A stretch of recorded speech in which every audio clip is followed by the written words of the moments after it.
The EU democratic deficit, that's the corpus of the EU democracy theory. Everything has been written in relation to that. It is based on three foundations: legitimacy, accountability, and delegation. Okay, legitimacy, I have to elect someone to govern me. Accountability, I can hold that person responsible. And delegation is the process by which I grant that person power to decide something for me.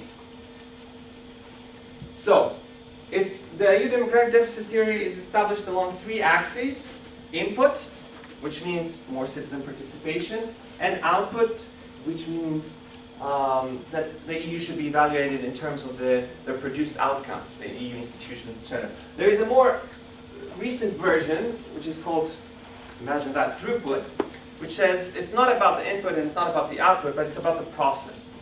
But this is a much later version, it's much shorter. Fritz Scharpf is credited with the input-output, and he took the terms from of the people, by the people, and for the people, which is Abraham Lincoln and the Gettysburg Address. Okay, so the output approach. In a few words, nothing matters as long as institutions produce their acceptable outcome. So, people have money, the European Central Bank, nobody cares what the European Central Bank does. The people have money, nobody cares about whether the Commission evaluates the Stability and Growth Pact or not.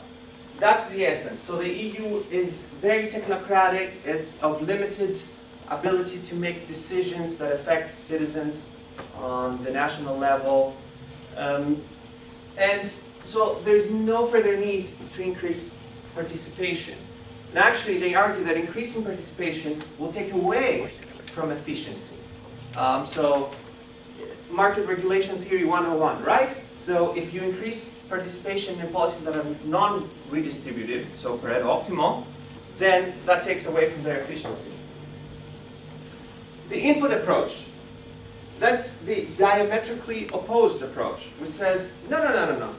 The way the EU has evolved mandates more political participation because it does affect the lives of citizens directly.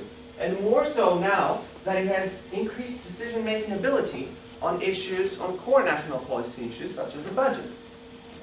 And what is more, that power is conditional. So if I don't have control over your budget, I don't give you money. So you don't have to eat. So the argument is, look, it's impossible to hold someone accountable only indirectly. The EU is not just a technical organization. We need more participation. The European Parliament has some, but not extensive participation. And then there is the throughput approach, which lays out a series of preconditions for institutions and policies. They should be transparent, they should be representative, etc., etc. Now you can see why this has a less of normative weight than the other two.